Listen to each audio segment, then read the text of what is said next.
Hi everyone, welcome to Marketing Mondays. I'm sorry I'm a couple of minutes late starting because my laptop decided to restart.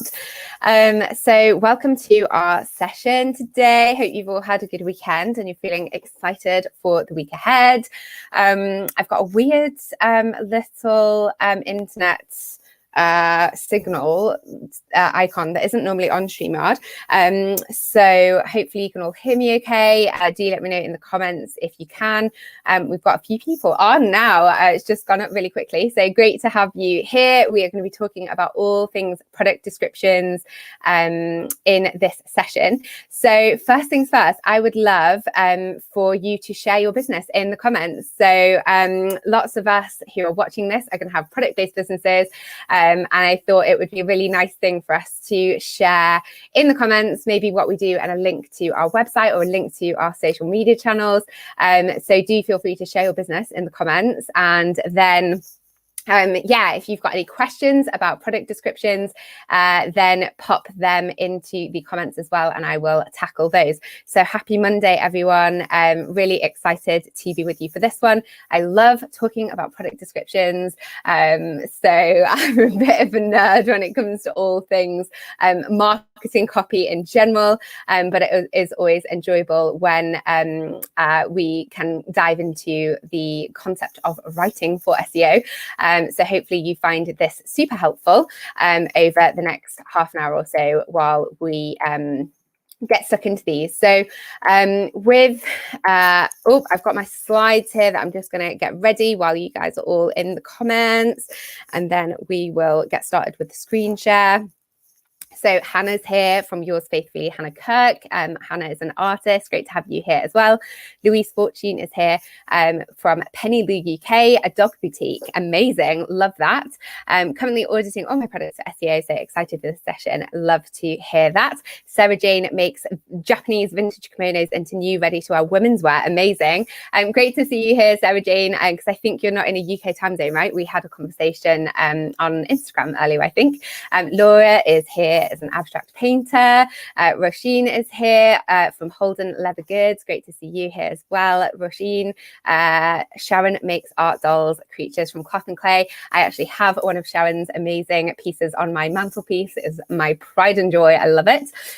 Fee is here as well from Calligraphy Designs, and Kaylee from AWOL Mountainwear. It's amazing to see you all here, and I am looking forward to getting stuck into product descriptions with you. So when we think about our product descriptions, most of the time when we start talking about it, what happens is that lots of people roll their eyes or groan, or they're just like, oh, I hate them. Lots of people want to outsource them and things like that as well. So hopefully by the end of this, you might understand why they're so important. For me personally, understanding why things are important helps me do them, because then you can kind of see the reason in it if you are struggling to get stuck into a tedious task. So we are going to share slides now. Just bear with me while I pull them up. But basically, I am just, because my internet restarted, my computer restarted, everything restarted. So I just want to make sure that the right slides are up. So give me 1 second, and I'm sorry for being disorganized today. Just getting my Canva slides. That's part of the problem of having things cloud-based, is that when all your windows close, you have to navigate back to everything, and such is life, but we'll be just in a sec. So description's my nightmare because English is my second language and the probability of typos is huge. Totally get that. So I really like Grammarly for picking up on stuff if you're writing in a language that is where English isn't your primary language, but also for people, you know, when you're writing and you're seeing large blocks of text, it's so unusual to pick up every typo. So that is, yeah, copy and paste jobs. Yes. we're going to talk about why that's a big no in the next few minutes. So that's amazing. Jessica runs Little Eden Studio, selling faith-based prints and cards. Amazing. Super, super, super. So we are nearly there on the website sides front, and then we are going to get going. So my Canva is nearly up and running. So with these slides, basically, we're going to go through really quickly, and then I'm going to answer your questions, because Evie sent me a really good one on Instagram earlier that I do cover in the slides, but I can talk about the practicalities of this in more detail as well. So with your product descriptions, if you're wholesaling or marketplaces, I'm going to show you exactly how to deal with those. And then by the end of the session, you're going to be feeling super confident about all things content and copy. Right. I don't like giving people things to do unless they're super valuable as well. So I always, here we go. I'm going to make sure, yes, there we go. Slides, finally, here we are. So I'm going to hit present. I can't see your comments because I only have one screen. I'm totally basic. I only have one screen, so I can't see your comments coming through while I'm presenting, but I will come into the comments afterwards, so do not dismay. So product descriptions for SEO. Why are product descriptions important? So product pages are really important for our businesses because they help customers decide whether the item is something they need or not. So when we write product descriptions, we're not trying to, or any kind of marketing copy really, whether it's social media or adverts or emails, whatever kind of writing we're doing for the internet, we're not trying to coerce people into buying things. We're trying to give them enough information so that they can make an informed decision about whether what you've got is what they need in this moment.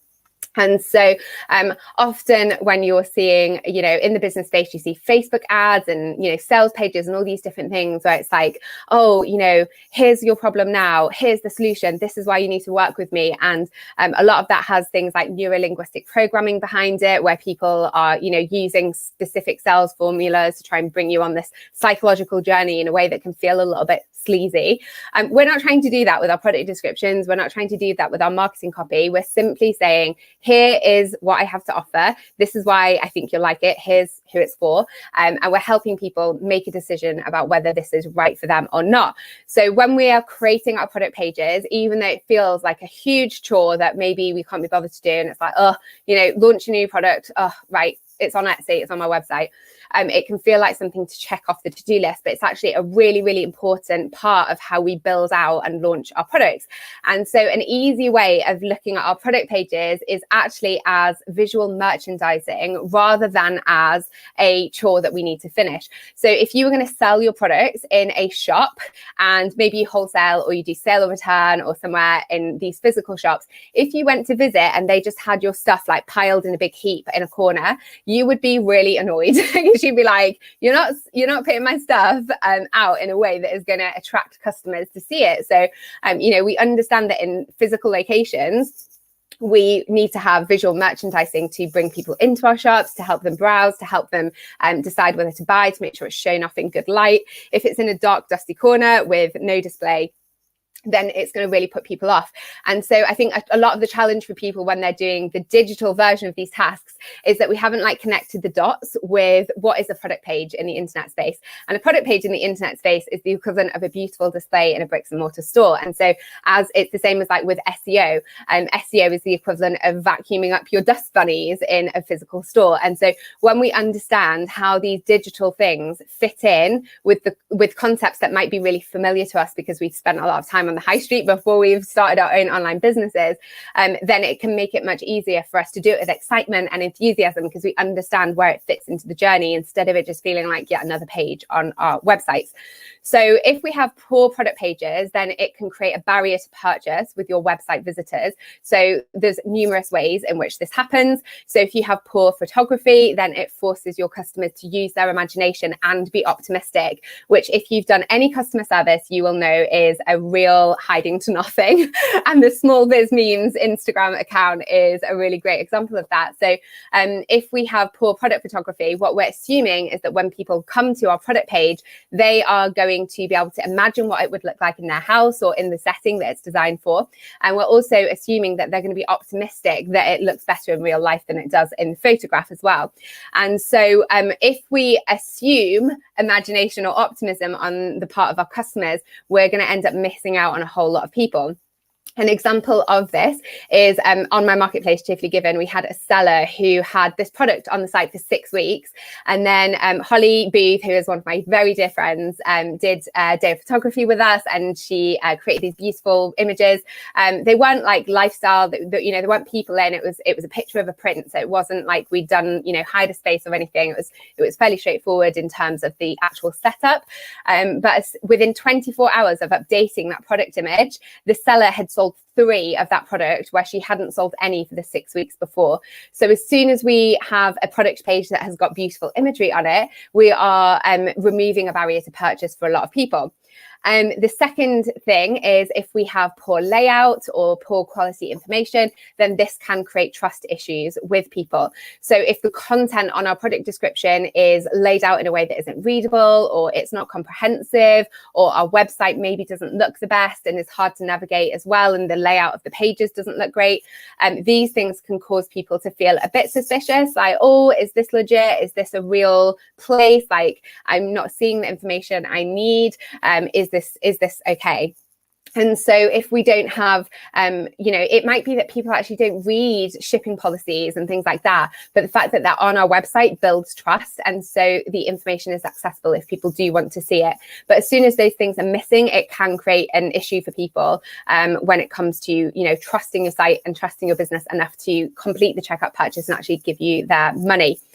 So the final thing is poor page performance, which this increases the risk of people getting bored and leaving, but it also makes it much harder for search engines to find you. So that second piece, poor layout and information, and this poor page performance thing, both of these impact your search engine optimization as well. So if our information, if we don't have keyword optimized product descriptions, if we have fewer than 150 words, if there's a whole lot of duplicate content on our website as well, I'm going to talk about that more in just a sec, then that's negative for SEO as well. And then from a page performance point of view, if your site is loading slowly, if the images are way too high resolution and haven't been compressed to allow the site to load faster, those things are going to be issues, going to create issues as well. So we want to be aware that when we're creating product pages, it's not just about like, oh, I just need to like whack out a 250 word product description. We actually want to create an experience that allows our potential customers to trust us enough to continue that journey and continue that purchase with us. And that's where our conversion rates come in as well. So when we have great product pages, often our conversion rates increase, which means that per 100 visitors on our site, we make more sales per customer.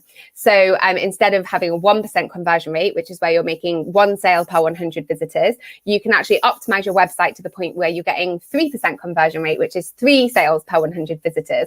And so literally with optimizing our site in this way, we can end up potentially doubling or tripling our sales just by making a few tweaks. So when we understand the power of digital visual merchandising, it helps us to get much more excited about it. So if we create product pages, we are helping customers connect the mental dots that they need to think about in order to continue to cart. Sometimes the customers aren't aware of those mental dots because it's this subconscious thing that is just drilled into us as we browse the internet. Our expectations aren't necessarily something we're personally aware of.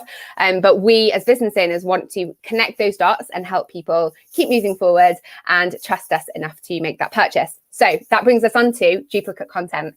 What is duplicate content? So duplicate content is content that appears on the internet in more than one place. So if we have a large amount of content on our websites that is similar to content found elsewhere on the web, then our website will be seen as low quality and will also struggle to rank against those other pages as well. But it isn't just an external issue. It's not just our website with similar content on other websites. It's also our website and similar content within our website as well. So if you've ever copied and pasted a product description description, I am ever so sorry to tell you that you're going to have to go back and make sure you've got unique products, product descriptions for all of those things.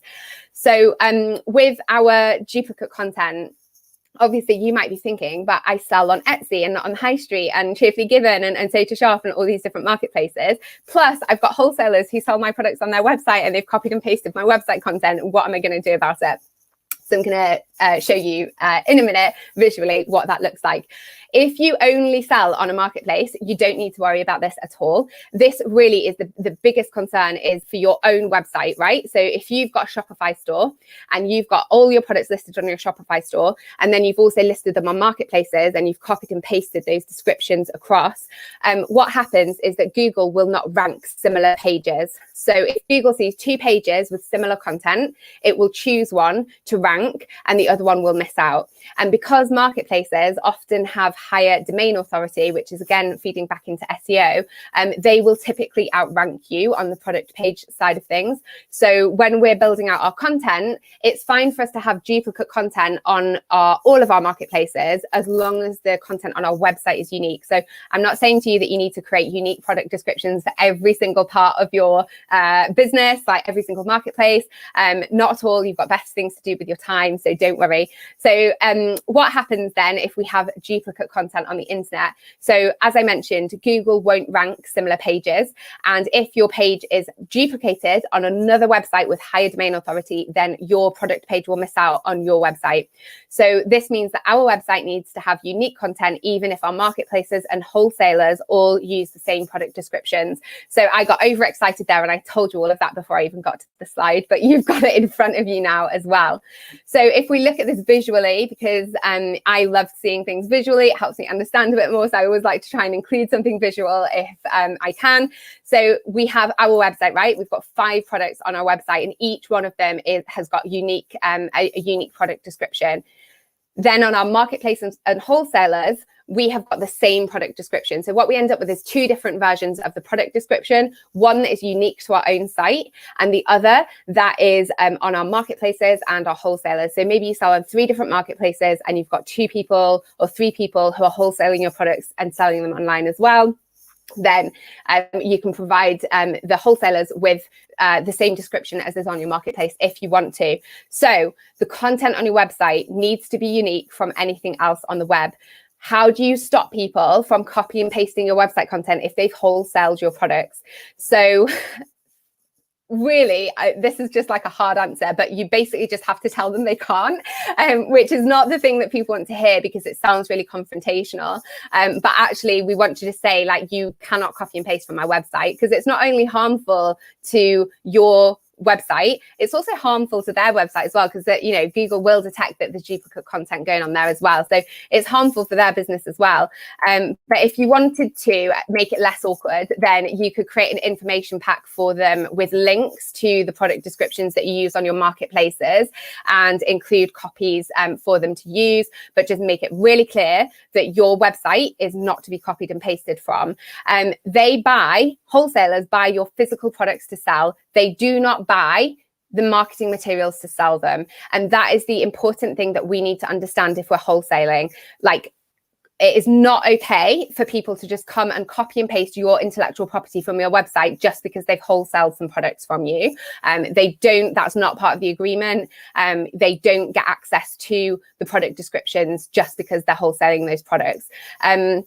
So product descriptions are part of your intellectual property and they are a marketing asset for your business. You have spent time, maybe you've spent money, maybe you've outsourced them, but they are a resource that you have invested significant time in to make sure that your website shop is unique. And just straight up copy and pasting stuff is equivalent to just, copying somebody else's shop layout or, basically just duplicating something somebody else has done. And we would never do that in other areas of our business. So the fact that people try to copy and paste this is laziness, but they are responsible for their own websites. They're responsible for their own marketing materials. They are responsible for their own descriptions. So you should not feel compelled to allow them to copy and paste, but equally you don't need to provide them with separate descriptions if you don't want to. It's just helpful when you're dealing with like what feels like an awkward situation, because I know that we all like to avoid conflict. So just make sure you've got it in your terms and conditions for your wholesalers, that they cannot take your website copy for their own websites. So if you want more help on this, I'm going to go into the questions now. So don't worry if you've asked questions, I will get to them in the next few minutes. So this is just one super quick thing. If you want more help on product descriptions, then I have a course called Product Descriptions 101. It's £37 at the minute. I am probably putting the price up to £79 in April, because it is literally like it's so comprehensive. Originally it was just going to be some templates and stuff, and it's ended up being quite a succinct but in-depth look at how you can build this out and make it as easy as possible for your business. So there's prompts and guidelines, and there's a few video lessons that walk you through how to write descriptions confidently. There's templates for your website, for Etsy, for wholesalers. There's videos for like how to map it all out and how to approach it and how to crack on with it. And you get like a spreadsheet as well, because if you've done any of my courses, you'll know that I love me a colorful spreadsheet. So that is available through my website, so you can go check that out. But for now, I am going to stop sharing my screen and go into the questions for any questions. So yeah, if you are interested in the Product Descriptions 101, my website, marketingwithmanextra.com, is the best place to go and check that out. And that is available basically for you to work through at your own pace, refer back to anytime you need it as well. So I'm loving, I'm so excited to go back through the comments after this live and check out all your businesses as well. So thanks to everyone who has shared that as well. And let me scroll through and check out the questions. So here we go. Is it okay to duplicate product descriptions within a single marketplace? So if we use the same basic description for several products on Etsy, yes, 100%. So when you are doing like on-page optimization for marketplaces, you are basically making sure that your listings have got keywords in to help you get found within the people who are already on that website. So if you think about Etsy, for instance, if you have your own website, then your what website listings are trying to rank for Google. If you're in Etsy, you're trying to get visibility within Etsy's internal search algorithm. So you can use the same basic description, 100% fine. It's just if we're trying to rank on Google, which is what we're doing with our own websites, we need to make sure that we follow guidelines around duplicate content and website quality. So you can totally just copy and paste on Etsy and make sure it's keyword optimized for Etsy. That is absolutely fine. Save yourself a load of time there. What is the way to not compete with your own website when your products are really similar? So this is such a great question. Thank you, Sophie. So what I see a lot of people doing is like, if you've got greetings cards, for instance, it's slightly different because each of those is going to be a slightly different design, different colors, different occasions perhaps as well, and you can get a bit more creative. But where we might see an issue is if you're doing something like clothing and you've got a t-shirt and the t-shirt comes in 6 different colors, but ultimately the material, the design of the t-shirt is the same. What often happens is people will put that on their website 6 different times, one for each color. And so the description becomes a duplicate very easily, because actually there's not much more you can say about the t-shirt. So from a strictly search engine optimization point of view, you would create one listing for the style of t-shirt and have the colors available as a drop down. And you see places like ASOS doing this as well. So you basically have the style, like if it's this a certain style of material, keep it. But if it's something like the color is the only thing that changes, then you would create a drop down and have people able to pick from those different things on the listing itself. That's the strictly search engine friendly way of doing things. I know that's not always possible for businesses. So I've got someone in my course at the minute, Kyla, who is amazing. She does dog accessories like dog bandanas and stuff like that. And so she's got lots of different patterns and materials, but ultimately it's basically the same thing for a dog. So what I would recommend if you're writing descriptions for a substantial number of products that are basically similar, I would do them a few at a time. So don't try to do 25 product descriptions in a day, because what happens is that from an energetic point of view, you lose creativity, you can't be bothered anymore, boom, boom, boom, done, like just get it out of my hair.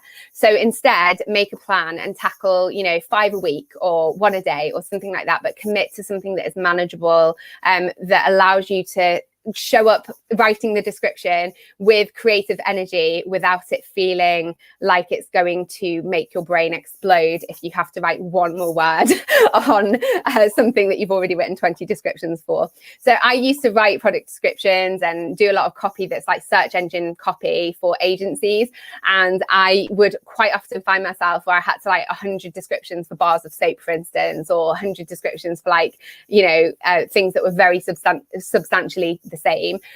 So I got very good at like juggling my work to make sure that I was doing like a couple of different things at a time. So, bars of soap, greetings cards, dog bandanas, I'd mix it up basically. So if you can mix up your products and write for the different products each day, it just helps you approach it with a bit more freshness. You can also, as you're going through the product development process, actually make notes about the product in advance and then use those as a sort of anchor point for any marketing materials that you create, blog posts, social captions, product descriptions, and any of your marketing assets there. So let's have a little look here. Anna says, I mostly sell greetings cards. If most of my descriptions are unique, can some of it be the same on all pages? For instance, size comes with white envelope, made in the UK. Yes. So anything that's the same across your different listings, you want to make that into bullet points as short text as possible. So don't go all out, because from a words point of view, we want to make sure that our product pages are at least 80% unique if possible. So we might have 20% that's the same. That's okay. Google's terminology is substantively similar. So if we're, if it's basically copied and pasted the same and there's loads of, proportionally, there's loads of duplicate content, that's more of a concern. So you can definitely keep all of your like shipping and bits and pieces as bullet points. And then if you wanted to provide more information, I would recommend like linking that out, because if someone cares enough to read that, then they'll be happy to go and check that out and come back. So that is how I would do that. Here we go. Do you recommend having focused keywords per product or just optimize the category? It's time consuming finding keywords for every product when they're similar and awkward getting into the title. Yeah, so when you are writing your products, really we want to be as descriptive as possible. So instead of just saying like rainbow card, we would say rainbow birthday card for children. And so we want to make sure we've named our cards in a way that is very much calling a spade, in a way that someone might search for it. And so you do want to have unique wording, like you don't have 3 cards on your site that are all rainbow birthday card for children, because they're all going to compete against each other when it comes to the search engine. But you can, you can definitely if you've got large volumes of products, I would just recommend when you're coming up with your naming conventions, make sure you're just naming things in a search friendly way rather than using a lot of like internal naming conventions, for instance. And then you can always come back and adapt them in the future if you want to. But the most important thing is that you do it rather than feeling totally overwhelmed and like it's such a big task that you'll never get it completed. Yeah, so Kirsty, I actually have your earrings on here. So there we go. And I just buy them because the pictures are so great on your site that I just buy them without checking the descriptions anyway. Does it hurt to continually alter the product description? No, you can update content all the time. It depends how often you're updating it, but no, it doesn't hurt. If you're making it better, then it's a good thing. But I would just say like it depends how much as well. Like if you're continually altering the description every day, then I would maybe think that that wasn't the best use of time, but it wouldn't be anything other than that really. Is there a recommended length for product descriptions on your website to help with SEO? Yes. So I would recommend at least 200 to 250 words. Anything under 150 words can get flagged for thin content. So that means that Google's like, oh, is there anything actually on this page? It doesn't look like it's very high value. So recommend trying to make sure it's 200 to 250 words.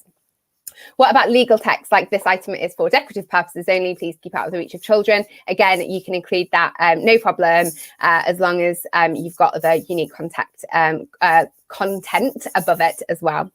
You mentioned that each product description needs to be, yes, so there we go, Jess, I've covered that. So I would say at least 200 to 250 words for your own site. Like obviously if you're selling on a marketplace, it's the marketplace's problem. And I run a marketplace, so I say that as someone who runs a marketplace.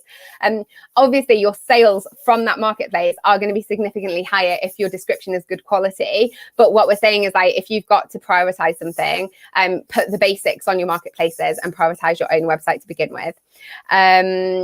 And Kaylee says, a lot of my t-shirts have the same product description, as a lot of the time it's the design that changes. Is there anything I can do to improve this in terms of SEO? Yeah, so coming up with thinking about like why people might have the design and just creating a, building out a story around the design of the t-shirt rather than the style of the t-shirt. There's loads of stuff that you can do with regards to product descriptions if the design is different on the front, because it's going to appeal to different people. Awesome. Sorry, we've gone over time, but I was a little bit late because my internet, my computer restarting. So we are 3 minutes past the hour. So sorry if I've kept you from an important meeting or you've had to leave early. But that is basically a wrap for our half an hour Marketing Monday on all things product descriptions. I hope that you feel a bit more excited about your product descriptions now after this. And yes, so this is a great question. Do you have any tips of what content to include in a product description? Things like features, benefits, what is it? How is it made? Things like that. In the Product Descriptions 101, I have like a whole load of prompts and guidelines to help you really get into creative flow when it comes to writing them. So if that is something you struggle with, I would recommend checking that out. It is like, it will save you so much time. It is definitely worth the £37. So if you're struggling with creativity around those, that will help give you a little boost if that's something that you would find helpful. But thanks everyone for joining. We're back again for Marketing Mondays next week, but next week is different and we're going freestyle, so you can ask me your questions. So basically next Marketing Monday is a 30-minute Q&A session. You can bring your marketing questions and I will answer anything you ask me. So as long as it's like about marketing and not like about my personal life, because I said that once in Cheerfully Given and someone asked me when I was going to have children and I was like not like questions within the context of business. So for next Monday, do bring your marketing questions. I'll answer them and we'll have a great time and it'll be a brilliant Marketing Monday, but it will be a freestyle version next week. So meanwhile, hope you have a great rest of your week and are feeling super excited. Yeah, I know, right? That is literally my reaction. I was just like, so I struggle a little bit with social media sometimes because I'm like, is someone going to ask me a really inappropriate personal question? But anyway, it's all a good story and anecdote and the joys of running a business online. So yes, meanwhile, enjoy tackling your product descriptions. I will see you next week for our Q&A session. Thank you for joining me. And yeah, hope that you enjoy the rest of your week. So I'll chat to you all soon.